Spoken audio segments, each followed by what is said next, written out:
This question comes from Carol de Gend in Switzerland, in Europe. And this is for both Mr. Buffett and Mr. Jain. As political instability in the world is growing with a rise in the number of armed conflicts and trade tension, there is also increasing risk of cyber attacks.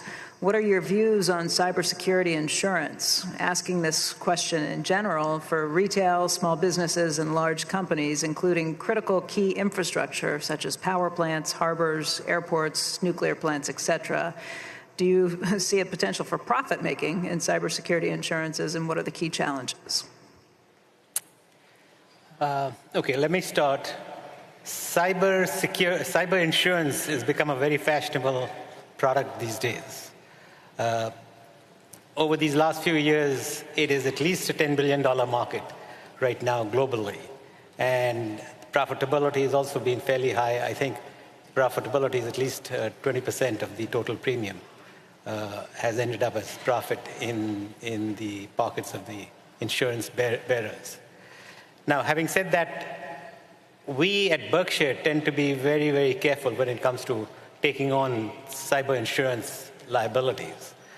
For two reasons. One is, it's very difficult to know what is the quantum of losses that can be subject to a single occurrence. And the aggregation potential of cyber losses, especially if some cloud operation comes to a standstill, that aggregation potential can be huge, and not being able to have a worst case cap on it is what scares us. Secondly, it's also very difficult to have some sense of what we call loss cost, or the cost of goods sold, could potentially be. It's not just for a single loss, but for losses across over time. They have been fairly well contained. Out of 100 cents on the dollar of the premium, losses over the last 4 or 5 years, I think, have not been beyond 40 cents on the dollar, leaving a decent profit margin. But having said that, there's not enough data to be able to hang your hat on and say what your true loss cost is. So in our insurance operations, I have told the people running the operations I've discouraged them from writing cyber insurance to the extent they need to write it so as to satisfy certain client needs. I have told them no matter how much you charge, you should tell yourself that each time you write a cyber insurance policy, you're losing money. We can argue about how much money you're losing, but the mindset should be you're not making money on it, you're losing money, and then we should go from there. So it's projected to be a huge business. My guess is at some point it might become a huge business, but it might be associated with huge losses. And our approach is to sort of stay away from it right now until we can have access to some meaningful data and hang our hat on data. Well, you've just heard why Ajit is invaluable, because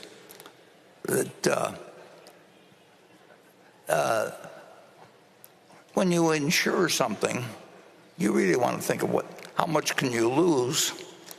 And the question, I remember the first time it happened, I think in 1968, when there were the riots in various cities, because I think it was the Bobby Kennedy death that set it off, or the Martin Luther King death. I'm not sure which one.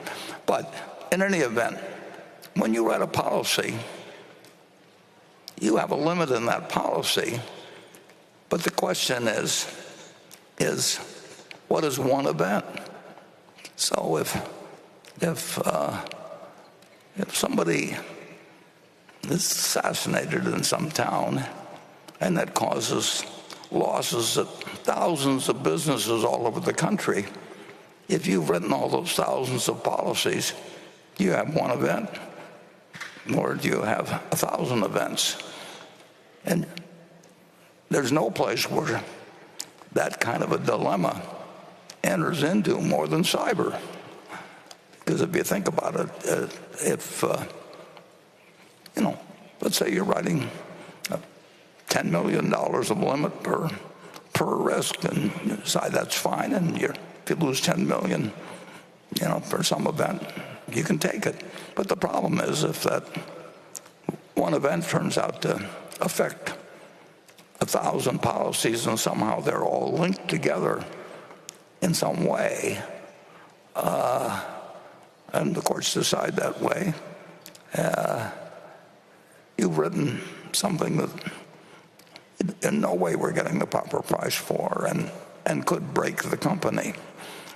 And I will tell you that most people want to be in anything that's fashionable when they write insurance, and cyber's an easy issue. You can write a lot of it, and the agents like it. They're getting a commission on every policy they write, and you've got to have somebody in charge of things that understands that you may get an aggregation of risks that you never dreamt of, and it may be worse than some earthquake happening someplace just because you have a whole bunch of policies with a $1 million limit. And I would say that human nature is such that most insurance companies will get very excited, and their agents will get very excited, and it's very fashionable, and it's kind of interesting. And as Charlie would say, it may be rat poison. Okay, well, that cheerful view, we'll go to station 6.